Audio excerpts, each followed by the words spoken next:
بسم اللہ الرحمن الرحیم وَتُعِزُّ مَن تَشَاءُ وَتُذِلُّ مَن تَشَاءُ۔ اور اللہ جسے چاہے عزت دے، جسے چاہے ذلت دے۔ ناظرین السلام علیکم۔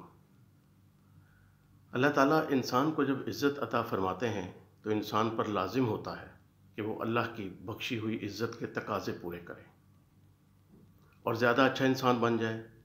غرور، تکبر، انا، خود غرضی، حقوق العباد کی پامالی، جھوٹ، بد اخلاقی، مکاری، غصہ و حسد سے بہت دور ہو جائے تاکہ اللہ تعالیٰ اپنی دی ہوئی عزت میں اضافہ فرماتے چلے جائیں اور اس کا اقتدار اللہ کی حاکمیت میں اقتدار اعلیٰ کا نمونہ بن جائے۔ لیکن افسوس ہمارے ملک میں ایسا کبھی ہوا نہیں۔ اقتدار کے نشے میں حاکم وقت اللہ اور اس کے رسول کی متعین کردہ شرائط کو پامال کر دیتے ہیں، جو کہ ہماری سیاست میں ہمیشہ ہوتا رہا ہے، اور نتیجہ پھر اللہ کی پکڑ آ جاتی ہے۔ سورہ نحل کی پہلی آیت۔ ترجمہ: خدا کا حکم یعنی عذاب گویا آ ہی پہنچا۔ ایک طرف تو ہم سب کا ایمان ہے کہ اللہ کی مرضی کے بغیر پتہ نہیں ہلتا، اور ایک چونٹی کو بھی رزق پہنچانا اللہ تعالیٰ کی ہی ذمہ داری ہے، اور پھر اللہ کی مرضی کے بغیر حکومت کیسے گر سکتی ہے؟ سوچئے۔ قرآن و حدیث کی روشنی میں اللہ حکومت چھینتا کب ہے؟ جب حاکم اس کا اہل نہیں رہتا۔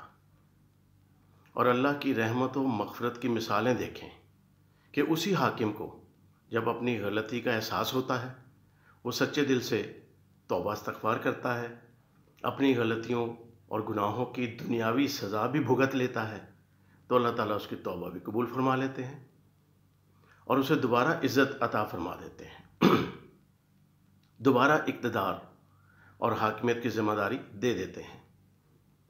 ان تمام دینی اشاروں کو سابقہ دور کے حاکم دو خاندانوں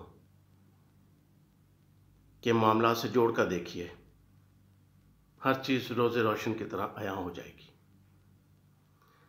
اللہ تعالیٰ نے انہیں ذلیل و خوار کیا، پہلے حکومت دی، اہل نہیں تھے یا انہوں نے اپنے مرتبے کا خیال نہیں کیا تو انہیں ذلیل و رسوا کر دیا۔ انہوں نے دنیاوی تکلیفیں کاٹیں یا توبہ استغفار کی نہیں کی، وہ تو اللہ جانتا ہے، لیکن اپنی سزا بھگت لی، اور اس کے بعد اللہ نے انہیں پھر عزت سے نواز دیا، ایسی عزت سے نوازا جو دنیاوی طور پہ کسی کے وہم و گمان میں بھی نہ تھی۔ آپ بھی اس چیز کے گواہ ہیں کہ جو کچھ ہوا یہ ہو نہیں سکتا تھا، دور دور تک کوئی نشان نہیں تھا، ممکن ہی نہیں تھا کہ یہ دوبارہ کچھ ہو سکتا ہے ایسا۔ لیکن اللہ الصمد، اللہ الصمد، اللہ الصمد۔ کسی نے اللہ کے ولی سے پوچھا اللہ الصمد کا کیا مطلب ہے؟ تو اللہ کے بندے نے بتایا کہ اس کا مطلب مفہوم اتنا وسیع ہے کہ ہم اس کا احاطہ نہیں کر سکتے۔ اللہ الصمد، اللہ بے نیاز ہے۔ اللہ الصمد، اللہ بے پرواہ ہے۔ اللہ الصمد، اللہ قادر المطلق ہے۔ اللہ الصمد، جو چاہتا ہے اللہ وہی ہوتا ہے۔ اور اللہ الصمد، اللہ کے اس پاک نام کی تشریح، مفہوم ایک جملے میں بھی بیان کیا گیا ہے۔ کون ہے؟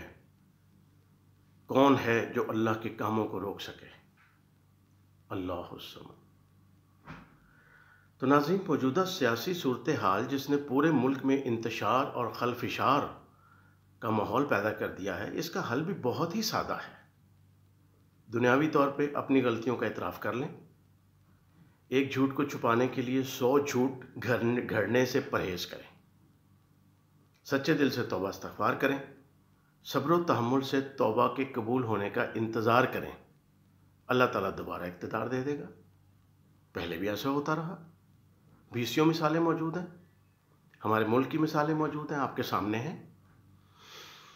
اب اس سیاسی انتشار اور خلفشار کا یہی حل، اسی پہ ہمیں عمل کرنا چاہیے، ہمارے حکمرانوں کو بھی، جو کرسی پہ بیٹھے ہیں اور جو کرسی سے اتر چکے ہیں، سب کو صبر و تحمل، توبہ استغفار اور اپنی اپنی اصلاح کرنی چاہیے۔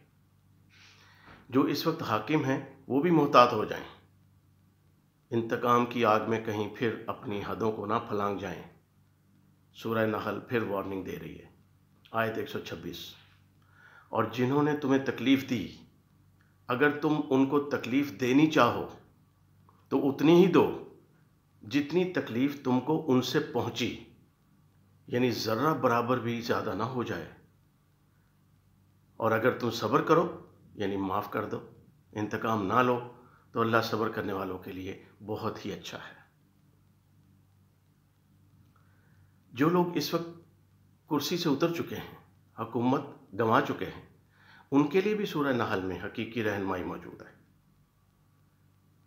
ترجمہ، آیت 90۔ خدا تم کو انصاف اور احسان کرنے، رشتہ داروں کی مدد کرنے کا حکم دیتا ہے، بے حیائی، نامعقول کاموں سے، سرکشی سے منع کرتا ہے، اور تمہیں نصیحت کرتا ہے تاکہ تم یاد رکھو۔ پھر آیت نمبر 94۔ اپنی باتوں اور اپنی قسموں کو اس بات کا ذریعہ نہ بناؤ کہ لوگوں کے قدم لڑکھڑا جائیں، یعنی انتشار ہو، اور اس وجہ سے کہ تم نے لوگوں کو خدا کے رستے سے روکا، یہ نہ ہو کہ تم کو عقوبت یعنی قید کا مزہ چکھنا پڑے اور بڑا سخت عذاب ملے۔